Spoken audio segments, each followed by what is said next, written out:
dia. Vamos conversar hoje com o empresário Oded Grajew. Oded é um dos idealizadores do Fórum Social Mundial.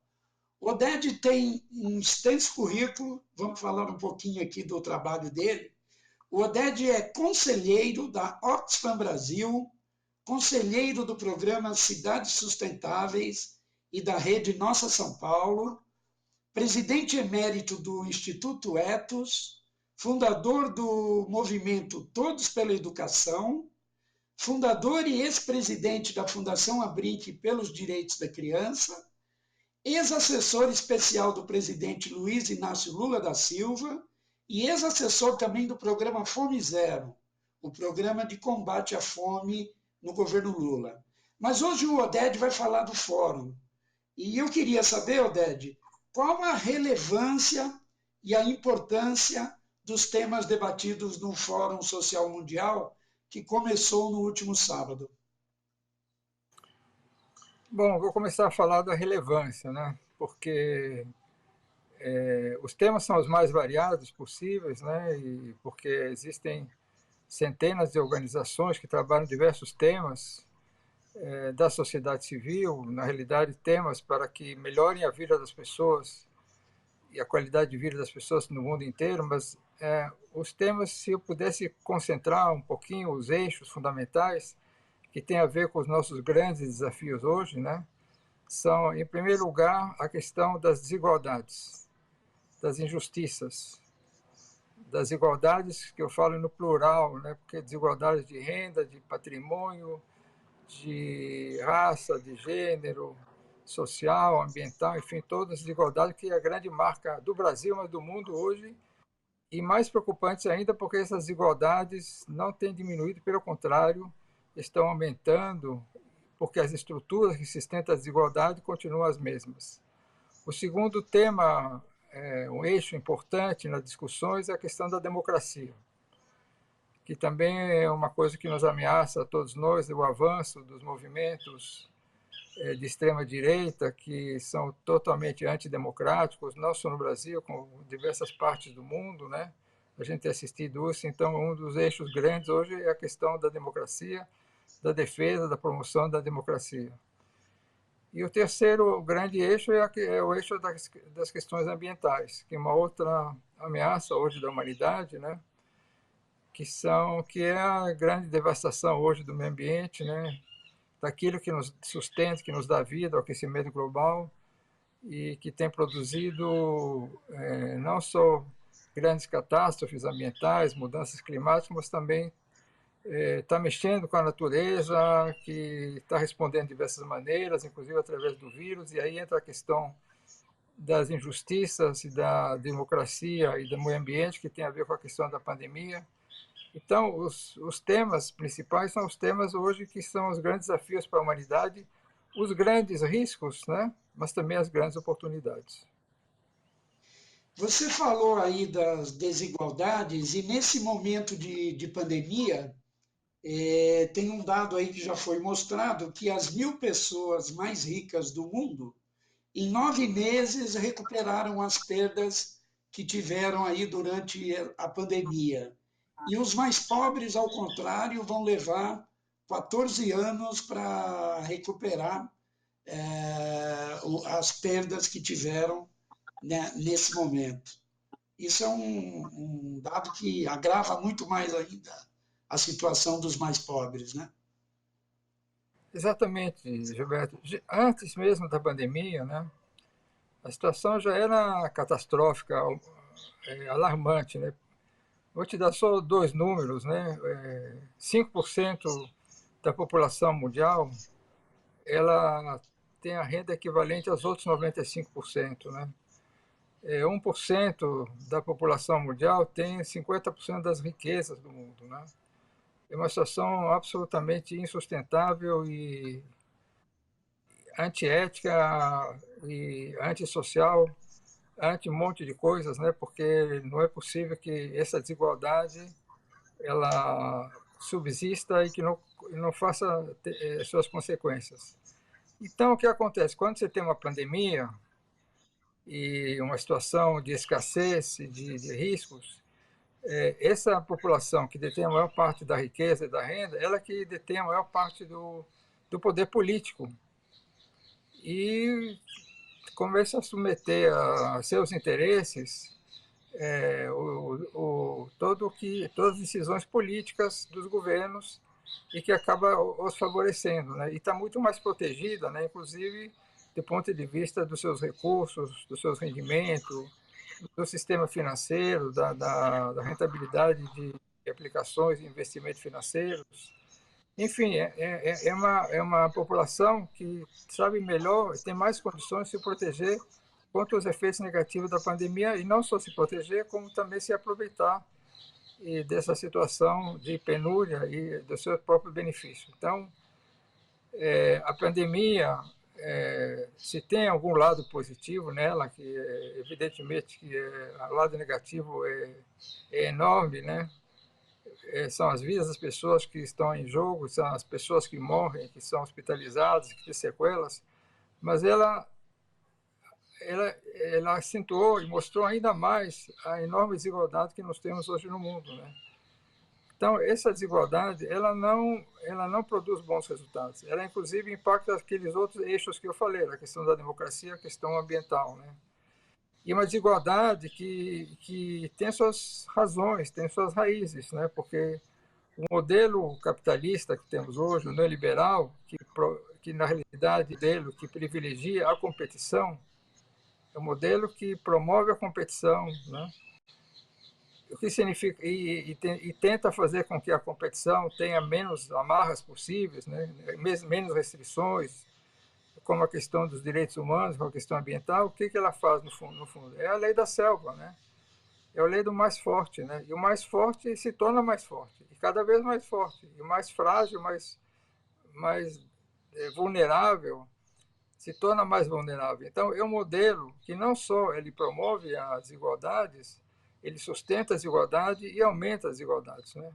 Então, é nesse sentido que o Fórum Social Mundial tenta colocar isso na agenda mundial para que haja uma reação e mostrar, inclusive, para as pessoas, aqueles 95% que têm apenas 5% da renda, enfim, e para aqueles que 50% que detêm apenas 1% da riqueza, que isso não é uma situação normal, que isso não é assim por nada, que acontece infalivelmente e que isso pode ser mudado e deve ser mudado e tem condições de mudar. Não é possível que se aceite uma situação como essa. E essa mudança virá da consciência e da articulação da sociedade civil para fazer as mudanças.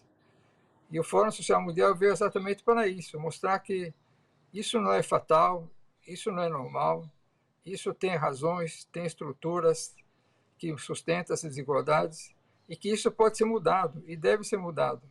E mudado através da articulação da sociedade civil, de se unir, de se articular, de se juntar e adquirir potência e força política para mudar essa situação. Quer dizer, o mundo pós-pandemia vai concentrar, talvez, um grande número lá dos debates e das discussões, né? E além do que você já apontou aqui, o que mais assim o fórum pode sinalizar no sentido de que os países, a sociedade e as pessoas têm que procurar colocar Ele, em prática? ele toca o alarme, né? Ele mostra a situação, né?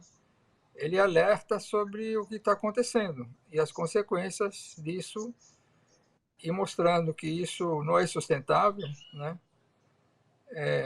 Você sabe, Gilberto, isso eu não preciso falar para você, mas qualquer coletivo para dar certo, pode ser a tua família, pode ser a empresa, pode ser a organização, pode ser a cidade, pode ser o país, pode ser o mundo. Qualquer coletivo de pessoas para dar certo, ele precisa estabelecer relações harmoniosas entre as pessoas. Sem relação harmoniosa entre as pessoas, nenhum coletivo dá certo. Nenhum coletivo que eu possa falar desde a sua família, a nossa família, desde o país, desde o mundo. E o que causa desarmonia é a injustiça, é a desigualdade. E ela causa os conflitos, né? Os conflitos. Então, estava, por coincidência, assistindo antes dessa entrevista um documentário na televisão sobre a Alemanha do Hitler nos anos 30, né? E onde era mais do que evidente, né, que o Hitler era transparente nesse sentido, ele mandava todos os sinais do que viria pela frente, né? Ele avisava tudo o que ia fazer, exterminar os judeus, os comunistas, ia tentar conquistar o mundo, etc. E foi incrível, né? Porque era um documentário sobre cartas das pessoas que não acreditavam que isso pudesse acontecer, que não ia acontecer, né? Isso não era possível, né? Porque não acreditavam nos sinais, naquilo que estava sendo dado como sinal.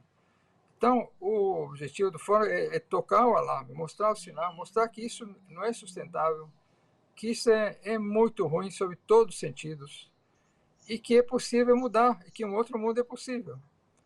E juntar e aglutinar as forças que querem mudar para que elas sejam articuladas, façam redes, articulações, parcerias, para mudar essa situação, a força da mobilização da sociedade civil.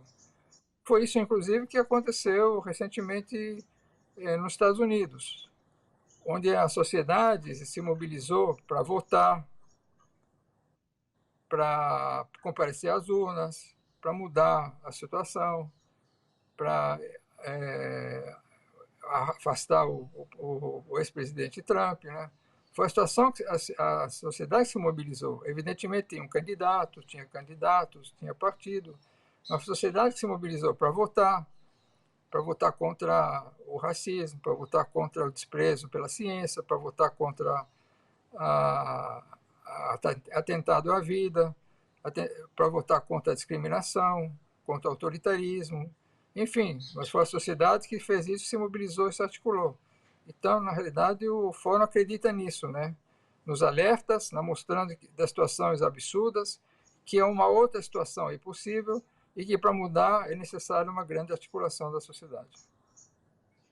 Oded, e o Brasil, particularmente, vive um momento muito diferente, né? Dos primeiros anos, por exemplo, em que o Fórum Social Mundial foi realizado. Hoje a gente vive, temos um governo autoritário, uma série de problemas diversos de retrocesso nas mais diversas áreas. O que muda isso para a participação dos brasileiros? É um estímulo infelizmente, a mudar, né? Porque, infelizmente, para a gente ter chegado a essa situação, né? Eu acho que é uma situação que a gente chegou porque a gente menosprezou ao longo de alguns anos algumas das coisas importantes na nossa sociedade, como, por exemplo, a questão da desigualdade, né? E a desigualdade está na origem dos grandes regimes autoritários, né, pelo mundo. A história está cheia desses exemplos, né? Mas acho que a ficha está caindo, né? Acho que às vezes você precisa piorar e precisa chegar no extremo, né, de uma situação como essa que nós temos no Brasil, de mais de 200 mil mortos, né? E ameaças concretas feitas pela presidente da República contra a democracia, né? Enfim, a situação que todos nós conhecemos, que está acontecendo no Brasil, para poder reagir. E está tendo uma reação, né?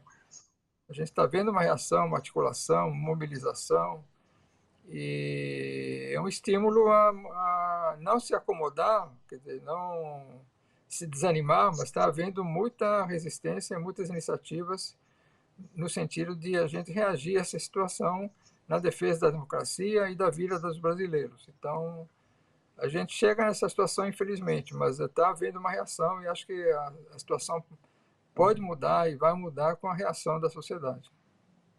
Essa reação que você aponta são os movimentos em favor do impeachment do atual presidente. Você acredita que essa proposta avance e seja São vários, efetivada? são vários movimentos, né? Movimentos. Primeiro, movimento é uma reação à pandemia, né? Em defesa da vida, valorização da ciência, empurrando na sociedade o governo no sentido de enfrentar essa pandemia. o movimento no sentido de mostrar a responsabilização pelo que está acontecendo no Brasil, tanto na a crise econômica, as questões ambientais, né, e a crise da saúde, que estão todos interligados, né, a crise da democracia, né, então, da responsabilização, né, porque elas não acontecem por acaso, não é obra divina, né, mas a responsabilização do governo por essas crises, né, e a mobilização para a pressão do impeachment, né. Isso está acontecendo, criando condições políticas para acontecer, né, porque, como a gente sabe, depende da opinião pública, da mobilização social e da pressão em cima, principalmente pressão legítima, democrática, né, sobre o Congresso Nacional, que tem nas suas mãos as condições de promover ou não promover o impeachment, né. Mas isso está crescendo. A pandemia dificulta um pouco a mobilização de rua, né, mas tem havido, né, a gente está vendo nesse fim de semana muitas carreatas. Tem uma onda crescente, né, e esperando o momento certo de apresentar uma proposta de impeachment que realmente possa prosperar, possa ter andamento, né? E a situação está piorando, né? A situação está piorando. Tem uma crise econômica pela frente, muito brava, né? A questão da saúde, né? O, o único presidente no mundo que é contra a vacina é o Bolsonaro. O único presidente do mundo, único, um só, único. E ser contra a vacina é ser contra as mortes, né? Acabar de ler a população, por exemplo, de vários países que estão aplicando a vacina, as internações nos hospitais estão caindo. O mais avançado talvez seja Israel, né, onde já vacinou 3 milhões de pessoas numa população de 9 milhões, né, e as internações já caíram 60%. Né, então, bom, é óbvio, óbvio ululante. Né, então, você ser contra a vacina é condenar à morte, né, os brasileiros, né? E acho que essa ficha está caindo, né? E à medida que a ficha vai caindo e mostrando a responsabilização, se cria um ambiente social e política para avançar nessa questão. Agora, essa responsabilização, Oded, depende das instituições, né? E não sei, você acha que a Polícia Federal, a Procuradoria-Geral da República, o STF, o Congresso estão cumprindo o seu papel ou só irão efetivar alguma medida se houver uma forte pressão da sociedade? É isso? Só com forte pressão da sociedade e com apoio da mídia, da meio de comunicação, né? Porque é uma batalha de narrativas, né? Porque o Bolsonaro fala, olha, essa crise, primeiro, ela é pequena, né? Segundo, no mundo inteiro, é tudo igual, não tem nenhuma diferença aqui no Brasil.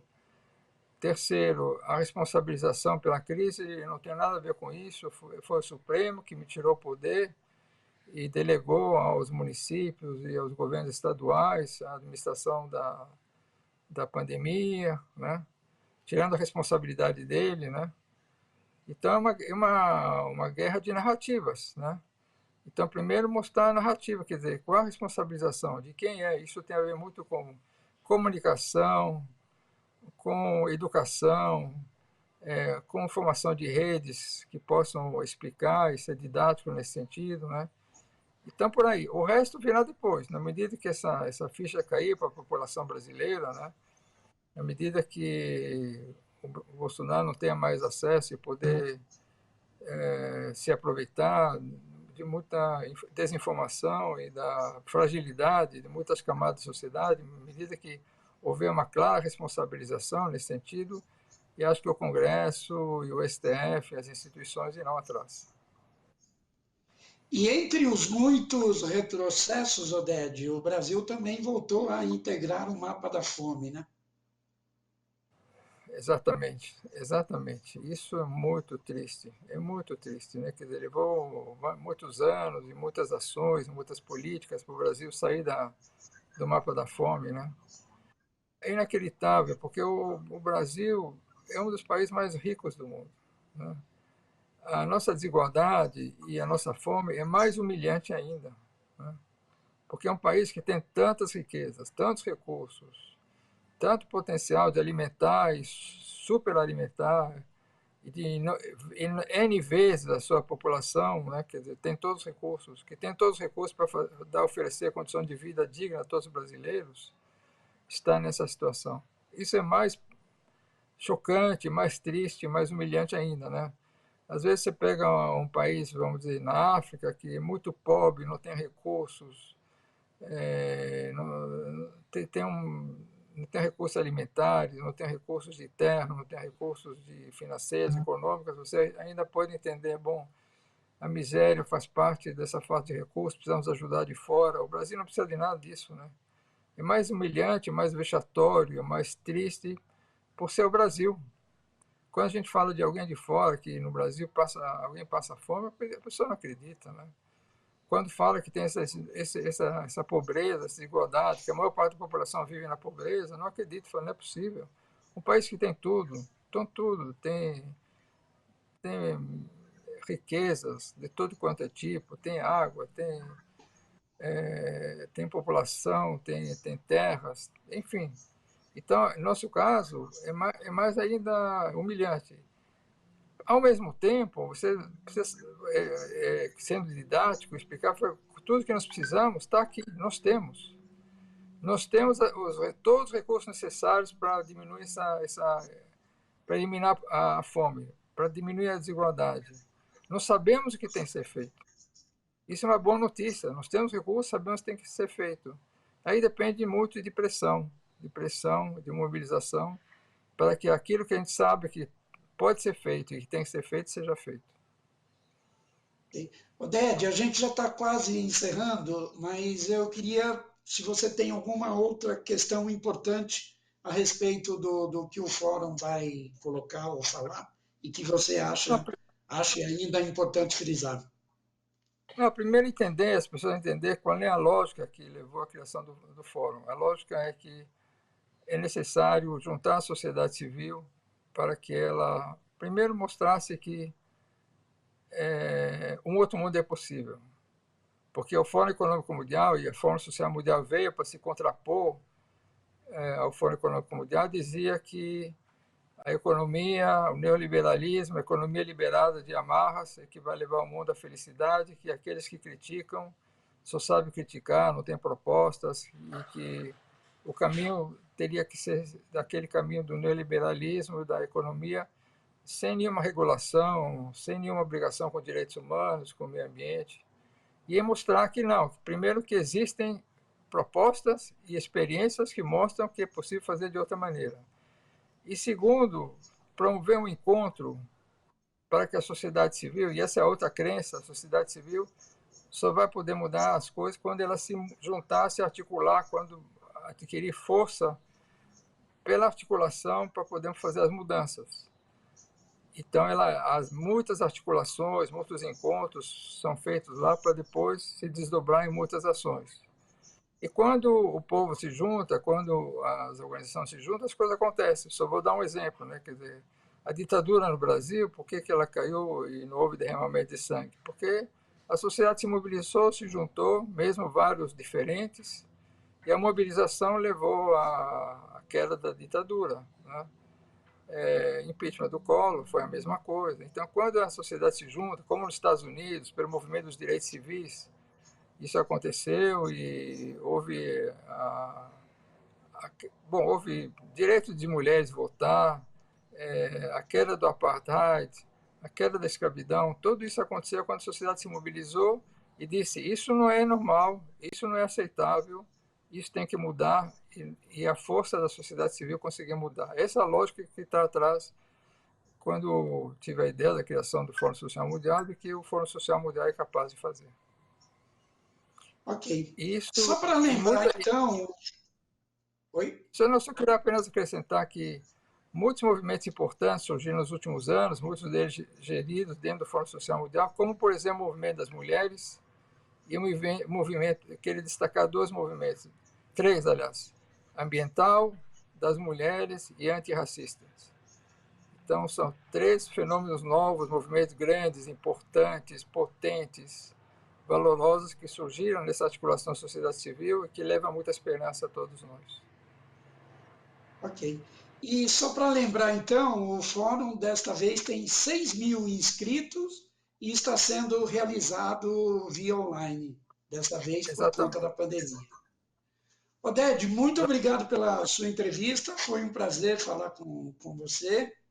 E vamos voltar a conversar e a continuar a debater vários destes temas que você colocou, ou questões que você colocou aqui, que são de fundamental importância para a sociedade brasileira. Muito obrigado pela entrevista. Obrigado a você, não percamos a esperança, vamos nos juntar, que um Brasil melhor nós podemos construir todos juntos. Ok, muito obrigado, um grande abraço. Um abração. Você está ouvindo Jornal Brasil Atual. As notícias que os outros não dão.